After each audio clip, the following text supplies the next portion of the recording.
देखो ये आपके सामने क्या है, एक साइकिल में आपको दो व्हील दिख रहे हैं, एक पीछे का व्हील है और एक आगे का।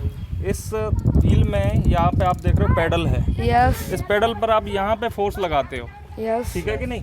यहाँ पर अपना पैर रखते हो। हैं। इस पैर रखने की वजह से आप यहाँ पे फोर्स जनरेट कर रहे हो, जिसकी वजह से यहाँ पे टॉर्क जनरेट हो रहा है कि नहीं। यस। यानी आपने बल यहाँ पे दिया। अगर टॉर्क की बात करें तो टॉर्क का जो फॉर्मूला होता है, और टॉर्क बराबर क्या होता है, R गुणा F। क्या होता है, R गुणा F। तो फोर्स इज योर फोर्स, जो नॉर्मली आप जानते हो। और R क्या है, R जो है ये डिस्टेंस है यहाँ से लेके यहाँ तक की, इसको क्या बोलते हैं, डिस्टेंस, लंबवत दूरी। ये जो है आप यहाँ से यहाँ तक देख रहे हो, बीच में एक्सल है। यस एक्सल है, यानी ये जो है वो एक तरीके से सेंटर है इसका, और यहाँ से लेके यहाँ तक की जो दूरी है इसको परपेंडिकुलर डिस्टेंस बोलते हैं। That is called R। अगर इस R की वैल्यू को मैं बढ़ा देता हूँ, ध्यान से समझना इस प्रिंसिपल को, R की वैल्यू क्या कर देता हूँ, बढ़ा देते हैं, इंक्रीज। तो इसका मतलब ये है कि टॉर्क की वैल्यू बढ़ जाएगी। यस। यानी सेम अमाउंट ऑफ फोर्स के लिए मैं R की वैल्यू बढ़ा करके टॉर्क की वैल्यू को बढ़ा सकता हूँ। R की वैल्यू अगर कम होगी तो टॉर्क की वैल्यू भी क्या होगी, कम। यानी कि मुझको इस पे कम फोर्स लगाना पड़े, इसके लिए मैं क्या कर सकता हूँ, इस R की वैल्यू को बढ़ा दूं। और अगर मान लीजिए पेडल वाला जो साइज है वो छोटा कर दूं, पेडल हटा के यहाँ पे लगा दूं, तो कितना फोर्स लगाना पड़ेगा, बहुत ज्यादा लगाना पड़ेगा। समझ रहे हो ना। तो यहाँ पे टॉर्क वाला प्रिंसिपल आपके सामने बिल्कुल क्लियर है। इस टॉर्क की वजह से ये रोटेट करेगा, समझ रहे हो ना, अपने सेंटर के अराउंड ही मूव कर रहा है ये चेन व्हील के साथ, समझ रहे हो ना। yes. ये पीछे वाला जो व्हील है यहाँ पर इस तरीके से अटैचमेंट आप देख रहे हो, यानी ये दोनों डायरेक्शन में जा सकता है। yes. पीछे भी जा सकता है और आगे भी। लेकिन पीछे की डायरेक्शन में आप देख रहे हो ये सिर्फ चक्के को घुमा रहा है। जैसे ही चेन को आगे घुमाता हूँ तो पहिया भी साथ में घूमता है। yes. दिख रहा है ना। yes. मतलब एक ही सिंगल डायरेक्शन में ही मूव कर रहा है। ये इसकी जरूरत है हमें, समझ रहे हो ना बात को। yes. अब अगर हम ध्यान से देखें तो यहाँ पर देखो, मैं इसको थोड़ा यहाँ पर, ये थोड़ी डिस्टेंस पर है। अगर तुम्हें यहाँ पे क्या करना पड़ेगा, आगे से यहाँ से फोर्स लगा के देखना पड़ेगा। थोड़ा टाइट चलेगा, यहाँ पे और भी ज़्यादा टाइट चलेगा, और यहाँ पे बड़ा नरम चलेगा। ये चीज़ फील करनी है तुम्हें, है कि नहीं, ऐसा लग भी रहा है कि नहीं लग रहा है। ठीक है, तो देखो यहाँ से तुम फोर्स लगा के देखो, इस पर देखो, अलग अलग डिस्टेंस पे लगा के देखो। पहले नीचे से शुरुआत करो, थोड़ा टाइट है। ऊपर देखो, यहाँ से सर थोड़ा सही है, थोड़ा नरम है। और ऊपर देखो, बिल्कुल ही और ज़्यादा आसान है। समझ रहे हो ना। यानी इसकी डिस्टेंस और ज़्यादा बढ़ा दूं मैं किसी भी तरीके से, तो फोर्स मुझे कम लगाना पड़ेगा। लेकिन साइकिल चलाने में हमें क्या होगी, असुविधा होगी, कंफर्टनेस नहीं होगी। क्योंकि ये साइकिल को डिजाइन किया गया ना, इस हिसाब से किया गया है कि एक आराम से बैठ के आदमी चला सके, किसी प्रकार की हिंड्रेंस ना हो। अगर हम इसको और बढ़ा दें तो और स्मूथ चलेगा। इसको बढ़ा दो तो चल जाएगा वो, हाँ, लेकिन तुम्हें चलाने में दिक्कत आएगी, इसको बार बार परेशानी आएगी। हैंडल वैंडल सब ऊंचा पड़ा। साइकिल का जो साइज है वो स्पेसिफिक है, ये इससे थोड़ा बड़ा बड़ा करके, डायमेंशन कम ज़्यादा करके हम चीज़ों को गड़बड़ कर देंगे, फिर चलाने में कोई ना कोई असुविधा होगी। तो बहुत एवोल्यूशन के बाद बनी है ये साइकिल। आप जो देख रहे हो ना आज, ये साइकिल किसी समय पे पुरानी पिक्चरें देखोगे ना, तो साइकिल बड़ी अजीब व गरीब होती थी। एक पहिए की भी साइकिल बनी थी, तीन पहियों की भी साइकिल बनी है, ठीक है, चार पहियों पे भी चली हैं, 2 पहिया पे ये चलने लगी हैं। ये जो पूरा स्ट्रक्चर जो आज देख रहे हो ना, ये बहुत एवोल्यूशन, टाइम टेकिंग है। बहुत साल लग गई हमें आज ये फ्रेम बनाने में, समझ रहे हो ना। धीरे धीरे बहुत से छोटे छोटे चेंज करेंगे इसमें, माइनर से। ओके, तो देखो इसका सिद्धांत क्या है। ये जो चेन है ये पीछे वाले टायर को कैसे घुमा रही है उसको समझना है। देखो यहाँ पर साइकिल में 2 टायर हैं आपके, एक तो टायर जो है वो पीछे वाला है, और एक कौन सा है, आगे वाला। ये आगे वाला है, तो ये फॉरवर्ड है F, और ये बैकवर्ड। तो हमारा यहाँ पर चेन लगा हुआ है, जिसके साथ ये पेडल अटैचमेंट है, इस तरीके से, है कि नहीं। इस पेडल पर ही तो हम फोर्स लगा रहे हैं, yes. इस तरीके से, ठीक है। यहाँ पे इस तरीके से ये आगे की तरफ है और ये पीछे की। यहाँ पे पेडल पे हम फोर्स लगा रहे हैं, yes. इसकी वजह से क्या हो रहा है, यहाँ पर V = ω/r, ये फॉर्मूला आपने पढ़ा है।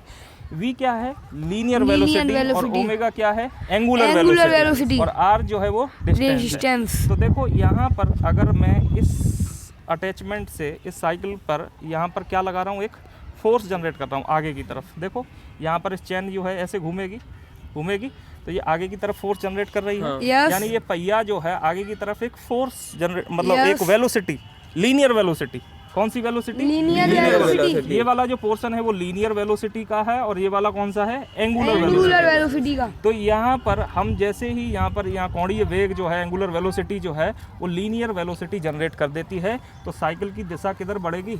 आगे की तरफ। आगे बढ़ रही है साइकिल। तो पूरी साइकिल कहाँ जा रही है? आगे। अब साइकिल आपकी आगे की तरफ जा रही है, यानी ये पोर्शन जो है वो आपकी कहाँ जा रहा है? एक्सल वाला आगे की तरफ। तो इस पर पीछे की तरफ क्या लग रहा होगा? कहीं ना कहीं फ्रिक्शन। क्या लग रहा होगा? फ्रिक्शन। देखो इस चीज को देखते हैं। यहाँ पर मैं साइकिल को थोड़ा सा आगे खिसका रहा हूँ, थोड़ा सा, कितना? करीब 2-3 सेंटीमीटर। देखो तो आप क्या देख रहे हो? आगे सरकाने पर यहाँ पर ये साइकिल का ये वाला पोर्शन आगे की तरफ सीधा चल रहा है, सीधा चल रहा है। इसका मतलब यहाँ पे जमीन पर पीछे की तरफ क्या लग रहा होगा? फ्रिक्शन। और फ्रिक्शन जो है वो हमारी साइकिल को आगे की तरफ गति देता है। क्या देता है? आगे की तरफ गति। जैसे हम रोड पे चलते हैं तो फ्रिक्शन लगता है पैरों के, तो फ्रिक्शन की वजह से हम आगे चल पाते हैं। अगर फ्रिक्शन नहीं होगा तो हम आगे नहीं चल पाएंगे। तो हम सड़क को पीछे की ओर धकेलते हैं, जिसकी वजह से हमको फॉरवर्ड डायरेक्शन में एनर्जी, न्यूटन का थर्ड लॉ होता है ना, एक्शन का, हर एक एक्शन का एक रिएक्शन होता है। तो कुछ यहाँ पर भी थोड़ा बहुत ऐसा भी हुआ है और फ्रिक्शन की वजह से यहाँ पर कुछ एनर्जी भी प्रोड्यूस होती है हीट की फॉर्म में, तो वो तो रोड के साथ ही चली जाती है। अब देखो ये वाला पोर्शन जो है आगे की तरफ चल रहा है, तो ये तो हम बोल सकते हैं कि इस चेन के साथ अटैच है।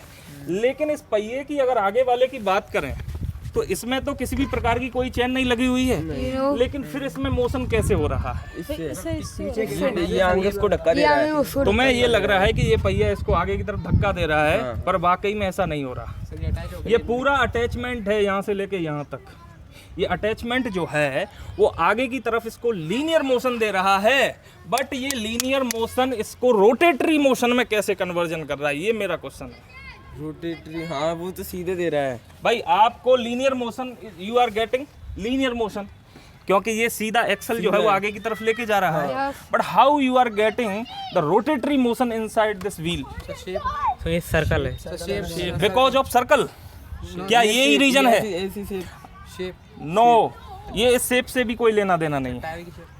नो, टायर की शेप है, वो मानते हैं कि इसकी वजह से आपको गति मिल रही है, उससे सुविधा हो रही है। इसकी जगह पर आप कुछ और भी ले लोगे तो गति तो फिर भी होगी, लेकिन कुछ हिंड्रेंस होगा। अब देखो क्या प्रिंसिपल है, यहाँ से लीनियर मोशन मिल रही है। लीनियर मोशन जो है वो अटैच है इस फ्रेम के साथ। तो फ्रेम क्या है? इस साइकिल को आगे की तरफ घसीट रहा है। क्या कर रहा है? जस्ट घसीट रहा है। लेकिन अगर ये आगे की तरफ घसीट रहा है तो यहाँ नीचे सरफेस से क्या लग रहा है? उस पर फ्रिक्शन। और फ्रिक्शन क्या कर रहा है उसमें? आगे की तरफ धक्का। कौन सा मोशन पैदा करेगा? Rotatory motion. तो भाई नीचे वाली साइकिल की बात करें तो इसमें फ्रिक्शन कहाँ पे लग रहा है? पीछे की ओर। और इसमें आगे की ओर अपोजिट डायरेक्शन में लगेगा। देखो कुछ ऐसा होता है, यहाँ पर अगर बात करते हैं तो हमें फॉरवर्ड डायरेक्शन में क्या मिलता है? मोशन। ध्यान से समझना, फॉरवर्ड डायरेक्शन क्या मिल रहा है? मोशन। इसका मतलब पीछे की तरफ क्या लग रहा है? फ्रिक्शन।